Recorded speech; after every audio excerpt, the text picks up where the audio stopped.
तिवसा तालुक्यातील भारवाडी वर्धा पुलाजवळ असलेल्या IRB कंपनीच्या ट्रकले बाय परिसरात चाकूने भुसकून एका व्यक्तीची निर्घृण हत्या झाल्याची खळबळजनक घटना समोर आली। ही घटना तिवसा पोलीस ठाण्याच्या हद्दीत घडली। घटनेची माहिती मिळताच तिवसा पोलीस ठाण्याचे अधिकारी व कर्मचारी तातडीने घटनास्थळी दाखल झाले। घटनास्थळी मोठ्या प्रमाणात रक्तस्राव झाल्याचे आढळून आले। प्राथमिक माहितीनुसार मृतक व आरोपी हे मूळचे गांधीग्राम, राजकोट, गुजरात येथील असून मृतकाचे नाव विमल सतीश अग्रावत, वय 38 वर्ष असे आहे। नागपूर येथून तिवसा तालुक्यातील भारवाडी वर्धा पुलाजवळील IRB कंपनीच्या ट्रक ले बाय येथे पहाटे 4 वाजताच्या दरम्यान थांबले होते।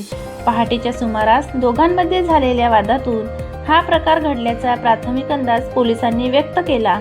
वादाच्या दरम्यान आरोपीने चाकूने वार करून संबंधित व्यक्तीची हत्या केल्याचे प्राथमिक तपासात निष्पन्न झाले। घटनेनंतर परिसरात नागरिकांची मोठी गर्दी जमली असून काही काळ तणावाचे वातावरण निर्माण झाले होते। पोलिसांनी परिस्थिती नियंत्रणात आणत घटनास्थळाचा पंचनामा केला।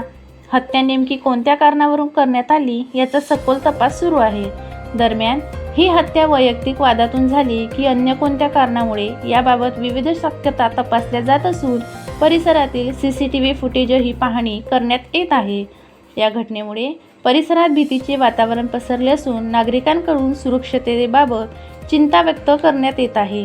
पोलिसांकडून पुढील कायदेशीर कारवाई सुरू असून लवकरच घटनेचा उलगडा करण्यात येईल असा विश्वास व्यक्त करण्यात आला आहे। घटनास्थळी स्थानिक गुन्हे शाखा विभाग, श्वान पथक घटनास्थळी दाखल झाले असून संबंधित घटनेचा चहूबाजूने सखोल तपास सुरू आहे।